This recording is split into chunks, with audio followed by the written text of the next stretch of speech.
जय मारखंड है। मैं साई अल्लेवर विदर्भ पद्मशाली कार्याध्यक्ष हूँ। मैं अपने समस्या के बारे में बता सकता हूँ। मैं विदर्भ से आया महाराष्ट्र में। अभी फ़िलहाल में महाराष्ट्र में सबसे बड़ी समस्या एसबीसी कास्ट को लेके है। जो हमारा आरक्षण को लेके है, तो आरक्षण अभी एसबीसी को 2% मिला हुआ है था, लेकिन अभी उन पे कुछ लोगों ने ऑब्जेक्शन लेने की वजह से 2% वो कम करने में कोशिश उनकी चालू है। लेकिन हमारे चाहते हैं कि 2% हमको कम हो रहा है, हमको बढ़ाने के बारे में हम सोच रहे थे, लेकिन जो मिल रहा है हमको वो तो भी कम से कम हमको पूरे विश्वास के साथ में और पूरे अधिकार के साथ में हमको देना चाहिए। 2% देते हुए भी उनको सिर्फ इंजीनियरिंग में वगैरह में मिलता है उसका आरक्षण, लेकिन मेडिकल में अभी तक उनको किसी को मिला नहीं है।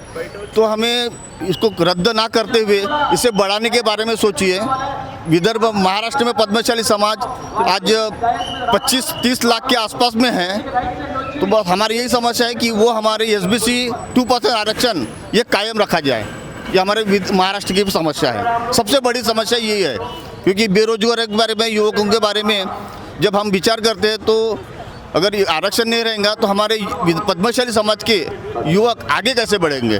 तो उसके लिए नहीं क्या हमारे लिए यही विनंती है कि आरक्षण ये कायम रहे। 2% आरक्षण सिर्फ ज़्यादा तो नहीं, 2% मिला है, लेकिन वो कायम रखे हमारे लिए। धन्यवाद। जय मारखंड। నమస్కారం. మేము విదర్భ మహారాష్ట్ర నుంచి వచ్చాము. మహారాష్ట్రలో పద్మశాలి కమ్యూనిటీ చాలా ఎక్కువగా ఉంది, కానీ వాళ్ళకు రిజర్వేషన్ ప్రాబ్లం ఉంది. Actually there are so many people who are looking for opportunities, but because of social backwardness, because of government policies, the Padmashali students are not getting right opportunities. We are here to press for the same demand. We want to just communicate with the authorities that Padmashali students and Padmashali community people should be given right representation in the reservation system. They should be given educational reservation on the basis of education, on the basis of community, on the basis of economic background, and that's why we have come here. And moreover, we want to press the demand that as far as political background is concerned, Padmashali community should be given opportunities, greater opportunities actually in political scenario. MLCs, MPs, actually our community is big, but representation is so low. So we are here for that also. We hope हम अपनी उम्मीद जो है यहाँ पर लेके आए हैं और आशा करते हैं कि जो सरकार है उन तक हमारी बात पहुँचे. Thank you. ఆ సమస్యలు చేనేత కార్మికుల గురించి ప్రభుత్వం మిమ్మల్ని ఆదుకుంటా అని చెప్పింది. ప్రభుత్వం చేసేంతవరకు చేసింది. ఈ ప్రభుత్వం హామీలు ఇచ్చింది. హామీలు ఇచ్చినంత వరకు ఇంకా నెరవేర్చాలని మా పబ్లిక్ ప్రూఫ్ చేయాలనే ఉద్దేశంతో అఖిల భారత మహాసభలకు హాజరై మేము గవర్నమెంట్కి విన్నపిస్తున్నాం. చెప్పే ఎక్కడి నుంచి వచ్చినవే? మేము సంజీవపురం పార్చుకుంటా సికింద్రాబాద్ నుంచి వచ్చినాము. పద్మశాలి సంఘం నుంచి వచ్చినాము. మాకు బస్సు పంపించారు. అఖిల భారత పద్మశాలి మహాసభలు 8వ తెలంగాణ పద్మశాలి మహాసభల్ని జయప్రదం చేయాలని, మన పద్మశాలి ఐకమత్యం పెరగాలని, మా మార్కండేయ స్వామి దయ వల్ల అందరం ఒక్కటై నాయకత్వం లీడర్షిప్ పెరిగి మా వాటా మాకు రావాలి. ప్రభుత్వంలో మాకు వచ్చే సదుపాయాలు మాకు రావాలి, మాకు వచ్చే బెనిఫిట్ రావాలని, మా బలం ఏందో ఐక్యత ఏందో చూపించుకోవాలని మేము ఇలా వచ్చేసాం. జిల్లాకు ఎమ్మెల్సీ కోటా కానీ ఎమ్మెల్యే కోటాలో కానీ రిజర్వేషన్స్లో కానీ కొంచెం తక్కువగా ఉన్నాయి. ఆ రిజర్వేషన్లలో మాకు ఉన్న పర్సంటేజ్ ప్రకారం ఇప్పిమని మా వాటా ఆత్మగౌరవం కోసం కొట్లాడుతున్నాం. రాజకీయ పరంగా వస్తున్నారు, గద్దెకెక్కుతున్నారు నాయకులు, అంతవరకు ఎక్కేసి వెళ్ళిపోతున్నారు. వాళ్ళ పనులు వాళ్ళు చూసుకుంటున్నారు. మేము కార్యకర్తలాగానే ఉండిపోతున్నాము అంతే. దాని కొరకని ఇప్పుడు కూడా ఒకసారి గొంతు విప్పుదామని అడుగుతున్నాం. ఇంకెక్కడే ఉన్నా అది పరిస్థితి. అసలు ఎక్కడి నుంచి వచ్చినవి? పద్మశాలి సంఘం ఆర్సీపురం. ఏమేమి డిమాండ్లు ఉన్నాయి మీ? మావేం డిమాండ్లు, మాకు కావాల్సిన భూములు, మా సంఘాలకు సంబంధించిన భూములు చాలా ఉన్నాయి. అలాట్ చేశారు, ఇంతవరకు దానికి కేటాయింపులు లేవు. పటంచేరు పద్మశాలి సంఘం సంబంధించిన భవనం గురించి వచ్చాము. భవనం కావాలన్నా? సో మీరు మాది జయశంకర్ భూపాలపల్లి జిల్లా పద్మశాలి సంఘం నుంచి అక్కడి నుంచి వచ్చినాం. ఎందుకంటే ఇవాళ పద్మశాలి అఖిల భారత మహాసభ పద్మశాలి సంఘం రాష్ట్ర మహాసభ జరుగుతున్నది. ముఖ్యమంత్రి గారు వస్తున్నారు. రేవంత్ రెడ్డి గారు మా పద్మశాలిలో నిరుద్యోగ సమస్య చాలా బాగున్నది, చేనేత కార్మికుల సమస్యలు బాగున్నాయి కనుక వెంటనే పద్మశాలి సంక్షేమం కోసం, చేనేత కార్మికుల సంక్షేమం కోసం అనేక బడ్జెట్లో అధిక నిధులు కేటాయించి మమ్మల్ని ఆదుకోవాలని కోరుతున్నాం. పద్మశాలి కార్పొరేషన్కు చైర్మన్ను మరియు ఈ ఆప్కో దానికి కూడా చైర్మన్ను నియమించి మా పద్మశాలీల సంక్షేమం కోసం కృషి చేయాల్సిందిగా కోరుతున్నాం. మా పద్మశాలి మరియు చేనేత కార్మికులకు ఇందిరమ్మ ఇండ్లు కూడా మంజూరు చేయాలి. అన్ని జిల్లాలలో వస్త్ర పరిశ్రమలు ఏర్పాటు చేసి నిరుద్యోగ సమస్యలను కూడా మనకు తీర్చవలసిందిగా ఈ సందర్భంగా ముఖ్యమంత్రి గారికి కోరుతున్నాం. జై పద్మశాలి, జై మార్కండ. ఏమేమి డిమాండ్లు ఉన్నాయి? గత ప్రభుత్వం మీకు చేంజ్ చేసింది, మీ జీతాలు మారినాయి అని చెప్పేసి గత ప్రభుత్వం చెప్తోంది. ఇంకా జీతాలు అయితే మేము పద్మశాలీలము, మాకు ఆ వృత్తుల్లో లేవు. ఇప్పుడు ప్రస్తుతానికి అయితే మగ్గం నేస్తలేరు మా దగ్గర, వేరే వేరే వృత్తుల్లో బతుకుతున్నాము. మాకు ఎలాంటి సహాయం అనేటువంటి గత ప్రభుత్వం లేదు, ఈ ప్రభుత్వంలో లేదు. పద్మశాలకు ఇండస్ట్రీలు పెట్టిస్తా అన్నది కదా ప్రభుత్వం. ఇండస్ట్రీలు మాకు ఏది పెట్టలేదు. టెక్స్టైల్ ఇండస్ట్రీ పెడతా అన్నది. టెక్స్టైల్ ఏమి ఇప్పుడైతే మేము ప్రస్తుతానికి వేరే వేరే వృత్తుల్లో ఉన్నాం ఇస్తారు టెక్స్టైల్ అని అన్నారు కానీ ఇవ్వలేదు. ఏమేమి డిమాండ్ ఏమి అడుగుతారు ఇప్పుడు ప్రభుత్వాన్ని? ప్రభుత్వం ఆర్థికంగా ఆదుకొని వేరే వృత్తులు చేసే వాళ్ళు కూడా ఆర్థికంగా మాకు ఆదుకోవాలి.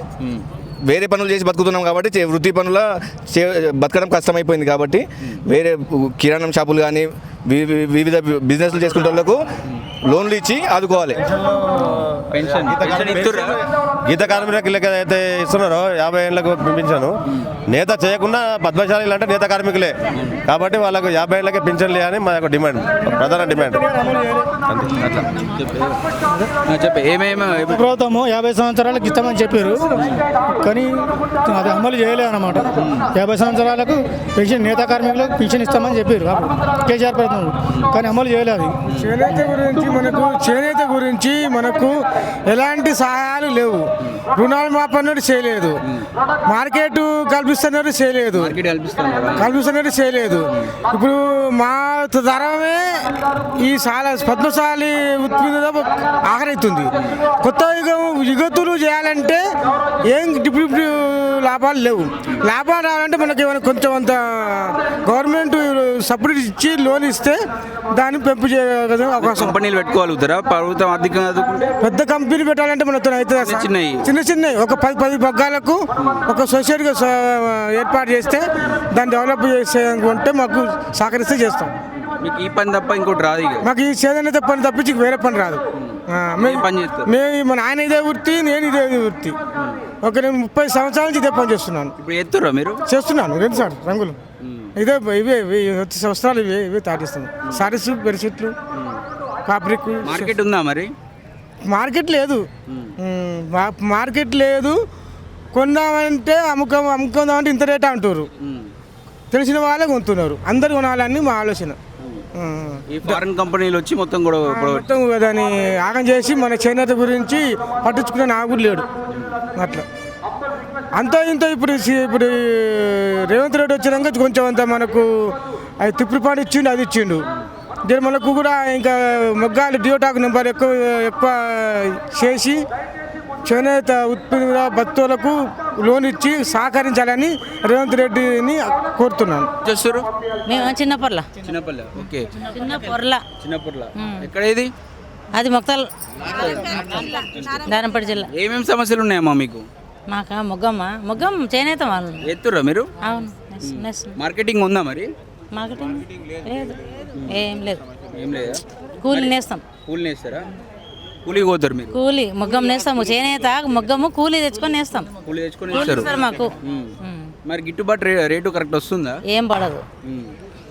చీర నేస్తే ఇస్తారు 4000. పెద్ద చీర అది. పెద్ద చీర ఎన్ని రోజులు పడుతుంది? 20 రోజులు అవుతుంది. ఒక చీర 20 రోజులు? 20 రోజులు అవుతుంది. 20 రోజులు కష్టపడితే 4000 రూపాయలు వస్తాయి. 40 రోజులు వస్తాయి అంతే. ప్రభుత్వాన్ని ఇప్పుడు ఏం అడుగుతారు?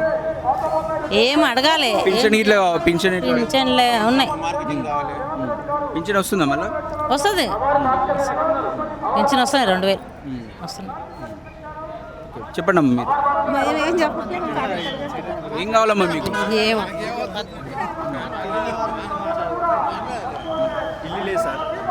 చైనా మేము పద్మశాలీలు ఇల్లు లేదు మెయిన్ అది మెయిన్ మాకు ఇల్లు ప్రాబ్లం.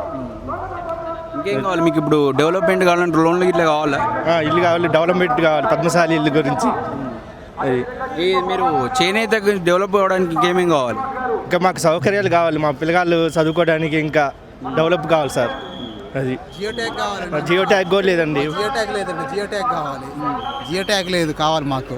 మాది ఖమ్మం జిల్లా చింతకాని మండలం పాతర్లపాడు. మా ఊరు పెద్ద సొసైటీ ఉంది, మాకు జియో ట్యాగ్ లేదు. మిగతా అన్ని చోట్ల ఉంది కానీ మాకు లేదు జియో ట్యాగ్. 125 మంది సభ్యులు ఉన్నాం మేము, అయినా ఉపయోగం లేదు. అట్లా మా సొసైటీకి మాకు జియో ట్యాగ్ ఇస్తే కొంచెం ప్రభుత్వం మాకేమైనా చేదోడుగా ఉంటుంది. కానీ జియో ట్యాగ్ మాకు ఇవ్వట్లా, ఎక్కడ ఇస్తున్నారో అర్థం కావట్లేదు. పేరు చెబుతున్నారు జియో ట్యాగ్ అని. మా జియో ట్యాగ్ ఇస్తే బాగుంటుంది. అక్కడ 125 మంది సభ్యులు ఉన్నాం, మాది పెద్ద సొసైటీ ఖమ్మం జిల్లాలో. పండుగ ఖమ్మం జిల్లా నుంచి వచ్చినాం సార్. ఏం పని చేస్తే ఇదే పని చేస్తుంటాం మేము, ఇదే నేత వర్కే, నేత పని. మరి పరిస్థితి కొద్దిగా దారుణంగా ఉంది. ఇప్పుడు అంతా కరోనా నేత మంచిగా సెట్టింగ్ మాల్ రావట్లేదు, దానివల్ల కొద్దిగా ఇబ్బందిగా అనిపిస్తుంది. మాలు ఏర్పాటు చేస్తే రేవంత్ రెడ్డి గారు మంచిగా ఉంటుందని మా కోరిక. అది మాకు ఆలోచన. సమస్యలు, మార్కెటింగ్ సమస్యలు ఉన్నాయి. మార్కెటింగ్ సమస్యలు అంటే ఆయనతోటి చెప్పాలి, కొన్ని ప్రాబ్లం ఉన్నాయి, అవన్నీ చెప్పుకుందామని వచ్చినాం. కేసీఆర్ అన్ని ఎత్తాడుగా, మరి చేసిండా? చేయలే. కేసీఆర్ మాకు చేనేతకు తక్కువే చేసిండు.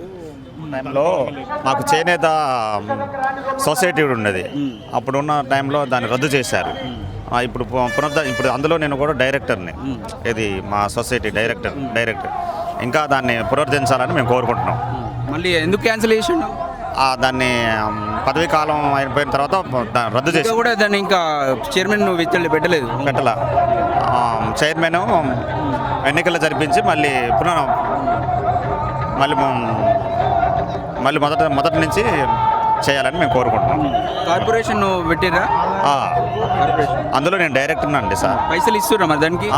మాకు ప్రతి సంవత్సరం చేనేతకి ఒక 3 లక్షలు 5 లక్షలు అట్లా సొసైటీకి వస్తూనే ఉన్నాయి. అలా.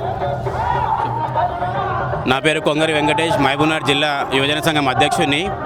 గతంలో మాకు రాజకీయ భవిష్యత్తు చాలా ఇబ్బందికరంగా ఉండే. ఇప్పుడున్న కాంగ్రెస్ పార్టీ మాకు చాలా చొరవ చూపించి మాకు బీసీలకు కానీ మిగతా కుల సంఘాలన్నిటికీ మాకు చాలా కలిసిమెలిసి మా వెంబడి ఉండి అన్నిటికీ మాకు అంగీకరించి మేము ఏమన్నా సరే అని మా ముందుకు వచ్చి వాళ్ళు చేస్తున్నారు కాబట్టి చాలా సంతోషకరమైన విషయము. గతంలో రాజకీయ పరంగా మేము చాలా వెనకబడి ఉన్నాము. వ్యాపార పరంగా కానీ మా చేనేతలు కానీ ఎవరు మమ్మల్ని చిన్నచూపు చూసిన రోజులు ఉన్నాయి. కానీ మాకు ఎప్పుడు చేస్తామని ఆశ చూపిన వాళ్ళు ఉన్నారు, కానీ ఎప్పుడు మాకు ఏది చేసిన దినాలు లేవు. ఇప్పుడున్న కాంగ్రెస్ పార్టీ తరపు నుంచి మాకు చాలా కొన్ని సౌకర్యాలు కలిగినాయి. మాకు అన్ని విధాలుగా వాళ్ళు ఆదుకుంటామని భరోసా ఇస్తున్నారు. కాబట్టి ప్రతి ఒక్క సమావేశం ఏర్పాటు చేసుకోవాలని చేనేతది మా పద్మశాలులది మాది మహాసభలు నిర్వహించుకోవడం చాలా సంతోషకరం విషయము. ఇలాంటి కార్యక్రమాలు ఇంకా ముందు చాలా తీసుకెళ్ళాలి. గవర్నమెంట్ మాకు అన్ని విధాలుగా ఆదుకోవాలని మనస్ఫూర్తిగా కోరుకుంటున్నాము. ఇంకోటి రాజకీయ పరంగా కూడా మాకు చాలా విషయాలలో మేము వెనకపడడం కాబట్టి మాకు రాజకీయ పరంగా కూడా స్థానాలు కల్పించాలి. మా పద్మశాలులు కానీ బీసీలకు కానీ అన్ని విధాలుగా ఆదుకోవాలని కోరుకుంటున్నాము. జై చేనేత, జై పద్మశాలి.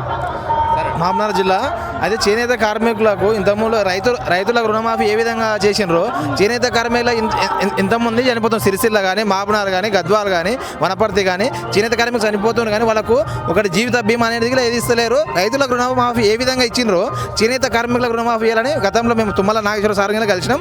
మేము అదే మా డిమాండ్. ఇప్పుడు రైతు ఏ విధంగా చనిపోతే 5 లక్షలు వస్తుందో చేనేత కార్మికులు మారుమూల అలంపూర్ కానీ వనపర్తి కానీ గద్వాల్ కానీ నారాయణపేట కానీ రాజోలి కానీ చేనేత కార్మికులు చాలా మంది ఉన్నారు, వేల మంది ఉన్నారు, కానీ వాళ్ళకు ఎటువంటి రైతు బీమా కానీ ఎటువంటి ఏమి వస్తలేదు. మేము ప్రభుత్వం ఏమడుగుతున్నామంటే మాకు వ్యవసాయం తర్వాత చేనేత వృత్తి ప్రధాన వృత్తి. మాకు ఇలా ఆ విధంగా 5 లక్షల రుణమాఫీ కావాలి. మాకు వచ్చే ఫండ్ ఇలా ఏ విధంగా వస్తలేదు. ప్రతి ఒక్క జిల్లాలో ఏ విధంగా ఏమీ లేవు. మాకు చేస్తా ఉన్నాడు అన్ని కేసీఆర్ చేస్తానని ఒక మాటల పరిమితమైన కానీ చేతలకి చేయలేదు. ఈరోజు చేనేత లిఫ్ట్ ఇరిగేషన్ అని నారాయణపేట నియోజకవర్గంలో ఒక ఫండ్ పెట్టిండు. లిఫ్ట్ మాకు రానేలేదు, అసలు ఈ రోజు వరకు రాలేదు. ఆ విధంగా నా పేరు అనిత, నేను ఆలేరు యాదాద్రి భువనగిరి జిల్లా మహిళా జిల్లా అధ్యక్షురాలని. మాది యాదాద్రి భువనగిరి జిల్లా, మాది ఆలేరు మండలం, ఆలేరు విలేజ్. నేను ఆలేరు పట్టణ పద్మశాలి సంఘం అధ్యక్షురాలు అండ్ జిల్లా అధ్యక్షురాలు, మహిళా కాంగ్రెస్ ప్రెసిడెంట్. గతంలో రాష్ట్ర ప్రభుత్వం ద్వారా ప్రభుత్వ పథకాలన్నిటికీ కేవలం టీఆర్ఎస్ లీడర్లకు మాత్రమే అందినాయి. ఇప్పుడున్న ప్రజాప్రభుత్వంలో మా చేనేత కార్మికులకు మొన్ననే 250 కోట్లు తుమ్మల నాగేశ్వరరావు గారు విడుదల చేసిరు. ప్రతి చేనేత కార్మికులు మొగ్గనేసే ప్రతి చేనేత కార్మికులకు బీమా ఉంది, స్విఫ్ట్ పథకం అందుతుంది. అది మా కుటుంబాలకు ఎంతో ఉపయోగపడుతుంది. కాకపోతే ఇంకా రుణమాఫీ కాలేదు. రుణమాఫీ కావాలని ఈ సందర్భంగా మేము తెలియజేస్తున్నాము. ప్రధాన సమస్యలు ఏమున్నాయి? ప్రధాన సమస్యలు అంటే చేనేత కార్మికులకు వాళ్ళు మాలు కొనుక్కొచ్చి మా నేత అనేది మా వస్త్రాలు అనేవి మార్కెట్ సరైన మార్కెట్ లేదు. మాకు దళారీలు కొని వాళ్ళు ఎక్కువ రేటుకి అమ్ముకుంటున్నారు. మాకు గవర్నమెంట్ ద్వారా మేము నేసిన వస్త్రాలు మేమే అమ్ముకునే విధంగా మాకు స్టాల్ ఏర్పాటు కావాలి. మేము చేసిన పనికి ఫలితం కూడా తక్కువ వస్తుంది. కాబట్టి మేము అప్పుల పాలై మా పిల్లల్ని ఎక్కువ చదివించుకోలేకపోతున్నాం. మా పిల్లలకు కూడా ఉచిత విద్య హయ్యర్ స్టడీస్ చేయించలేక మళ్ళీ మా పిల్లల్ని ఎక్కడో అక్కడ పనికి పెట్టాల్సిన పరిస్థితి వస్తుంది. కాబట్టి మా చేనేత కార్మికులకు స్పెషల్గా ఉద్యోగాలు మా పిల్లలకి రావాలంటే ఎక్కువ చదువులు చదివించాలంటే ఇంకా ఉచిత విద్య అనేది కూడా మేము కోరుకుంటున్నాం. ఎక్కడి నుంచి వస్తున్నావే? మీటింగ్ ఎక్కడి నుంచి వస్తున్నావు? ఎల్లంకి. ఏం పని చేస్తావు? మగమైతే ఇప్పుడు కూడా ఎత్తున్నావా? అవుతున్నాయా? పైసలు వస్తున్నాయా? వస్తున్నాయి. తక్కువనా ఎక్కువనా? తక్కువనేనా? అయితే ఓకేనా? ఏం ఇబ్బందులు ఏం లేవా? మళ్ళా ఉన్నాయా ఇబ్బందులు? ఏమి ఇబ్బందులు ఉన్నాయి? అప్పులు చేసినావా? ఎంత ఉన్నాయి అప్పులు? 40-50 ఉన్నాయి. 40-50 ఉన్నాయా? మరి ఎట్లా? మరి ఇట్లా పనికి దగ్గర వేతనం దొరుకుతలేదు కదా, ఎట్లా అయినప్పుడు గవర్నమెంట్ ఏం చేయాలంటావు? గవర్నమెంట్ ఏమి ఇస్తలేరా? గవర్నమెంట్ ఇచ్చేది ఏముంది? లోగా సబ్సిడీ నూలు కావాలి, సబ్సిడీ రంగులు. చేనేత జియో టాకింగ్ ఏంది? మొగ్గం నేసిన ఆయనకే జియో టాకింగ్ ఇస్తుండు, అది తప్పు. రంగులు అత్త ఆయనకి ఇవ్వాలి, సుక్కలు అత్తిన ఆయనకి ఇవ్వాలి, నూలు పోసిన వాళ్ళకు అయితేనే ఈ మొగ్గం స్టార్ట్ అవుతుంది. ఊకనే ఒక మొగ్గం నేసిన ఆయన తెల్ల బట్టను వేస్తే నువ్వు కొనగలుగుతావా? కొనలేవు. ఈ అన్ని డిజైన్లు వేస్తేనే ఆయన మొగ్గం నేస్తాడు. ఆ మొగ్గం వేస్తే ఆయనకు సుక్కలు ఏది రాదు. మరి మేము సుక్కలు వేసిన వాళ్ళం, రంగు డైయింగ్ చేసిన వాళ్ళం, అడ్డపోసిన వాళ్ళు, వీళ్ళంతా పడుగు ఇవన్నీ చేసిన వాళ్ళకు జియో టాకింగ్ లేదు. ఈ గవర్నమెంట్ 100కి 100 తప్పు. ముఖం నేస్తే వాళ్ళకే జియో టాకింగ్ అనేది 100కి 100 తప్పు. అందరికి ఇస్తేనే జియో టాకింగ్ అది మంచిగా ఉంటుంది. ఇప్పుడు 50 ఏళ్ళు జియో టాకింగ్ ఉంటేనే, ఇప్పుడు నాకు 53 ఏళ్ళు జియో టాకింగ్ ఉంటేనే పింఛని. జియో టాకింగ్ లేకపోతే పింఛన్ లేదు. నా ఇల్లు మోతాదుగా ఉంది, అలా మొగ్గం పడదు. మొగ్గం పడకపోతే జియో టాకింగ్ వేయడానికి వస్తుంది? లేదు. దీనివల్ల గవర్నమెంట్ తక్షణం ప్రతి ఒక్క చేనేత కార్మికునికి ఇవ్వాలి. ఇప్పుడు మొగ్గం నేస్తోనికి అనేది చాలా తప్పు. దయచేసి ముఖ్యమంత్రి గారు ఇది అర్థం చేసుకొని ప్రతి ఒక్క చేనేత కార్మికునికి ఇవ్వాలని నా ఒక మనవి. ఎన్ని నుంచి వస్తున్నాయి? మహబూబ్నగర్ జిల్లా నుంచి వస్తున్నానండి మేము. టౌన్ యూత్ ప్రెసిడెంట్ నేను, నీలి వెంకటకిషోర్ నేత. మా పద్మశాలి మహాసభలు మా అందరూ వచ్చిండ్రు. దాదాపు ఒక 150 మంది వచ్చినాము. 4 బస్సులు వచ్చినాయండి మాకు. ఏమేం కావాలి మీకు? ఏం డిమాండ్లు ఉన్నాయి? మా హక్కుల కోసం పోరాడతామండి. మాకు పద్మశాలి కార్పొరేషన్ కావాలి. మళ్ళీ దాంతోపాటు మాకు సామాజికంగా రాజకీయంగా గుర్తింపు కావాలి. మా యొక్క రాష్ట్ర నాయకులకు సరైన గుర్తింపు ఇచ్చి మరి గతంలో మాకు రాజ్యసభ సీటు 2 ఎమ్మెల్సీ సీటు ఇచ్చేవారు. అది మా ఓటుని పద్మశాలి ఓటు పరంగానే మనం చూస్తున్నాం కాబట్టి మేము మా యొక్క నైతిక హక్కులు రావాలని మేము కోరుకుంటున్నామండి. మా జిల్లా అధ్యక్షుడు ఏమేం కావాలి? అన్న, నేను మహబూబ్నగర్ నుంచి వచ్చి జరిగింది. మాకు మా యొక్క సీట్లు ఇస్తే కూడా మేము అనుకుంటాం. అదే ఇది ఎట్లా ఆల్రెడీ అందరికి తెలిసిపోయింది ఎన్ని సీట్లు ఎవరికైనా కావాలని తెలిసింది. కాబట్టి మాకు కూడా మా కోరిక అంటే మాకు కూడా కొన్ని ఎమ్మెల్యే సీట్లు వస్తే మేము కూడా రాజకీయంగా ఎదుగుతామని కోరుతున్నాం. ఇంకా ఈ మగ్గం సంబంధించి ఎలాంటి సమస్యలు ఉన్నాయి? చాలా సమస్యలు ఉన్నాయి వాళ్ళవి. అంటే నేను అంత చేయడం కాబట్టి నేను నా వృత్తి చేనేత కార్యక్రమం కాబట్టి చాలా సమస్యలు ఉన్నాయి. అవి మనకి కేసీఆర్ అన్ని తీసేసిన అన్నాడు, ఏం సమస్య లేకుండా చేస్తాడు వాళ్ళు చెప్తుంటారు. కానీ ఫీల్డ్ పైన చూసినప్పుడు మనకు తెలిసిపోతుంది. ఫీల్డ్ పైన పోతే ఏమైతే మనకి ఆలోచిస్తారు. మొగ్గాల సమస్యలు అంటే చాలా సమస్యలు ఉంటాయి. ఎందుకంటే నేను మొగ్గం నేసిన కాబట్టి. మొగ్గం నేస్తే ఒక ఇంటి కుటుంబం మొత్తం కష్టపడితే తిన్నింకే కష్టం అవుతుంది. 15 రోజులకు ఒక చీర నేస్తే ఒక 5,000 వస్తాయి. అంటే ఇంట్లో భార్య, భర్త, వాళ్ళ అమ్మ, వాళ్ళ ఇంకొక పిల్లలు కూడా ఉంటే కూడా కష్టపడితే 5,000 నుండి 10,000 వస్తాయి. 10,000 ఈ కాలంలో బతకడం కష్టం. కనుక ఇప్పుడు మాకు ఆ చేనేతకి ఇంతకుముందు పూర్వ వైభోగం ఎట్లా ఉందో అటువంటి వైభోగం తీసుకొచ్చి ఈ మరమొగ్గాలు ఉంటాయి అటువంటి దానిలో మాకు కొంచెం లాస్ అయింది. ఆ లాస్ కాకుండా మాకు చేనేతను అభివృద్ధి చేస్తే ఈ గవర్నమెంట్ను మేము కూడా సహకరిస్తాం. ఇంకొకటి రాజ్యాంగంలో మాకు 13 ఈ మొత్తం 9-10% ఉన్నాం పద్మశాలి. అంటే పద్మశాలి చేనేత కార్మికుల కింద 30% ఉన్నాం. 13% అంటే మా దాంట్లో ఎన్ని 13 కులాలు 14 కులాలు ఉండే అందరూ చేనేత కార్మికులే. వాళ్ళకంటూ రాజ్యాంగంలో ఏమీ లేదు. ఒక్క మినిస్టర్ ఉంది, ఎవరు కొండ సురేఖ. అంటే ఈడ ఉన్న 119 మందిలో ఒక్క ఎమ్మెల్యే, ఒక్క మినిస్టర్. అంటే మాకు ఎంత అన్యాయం జరుగుతుంది.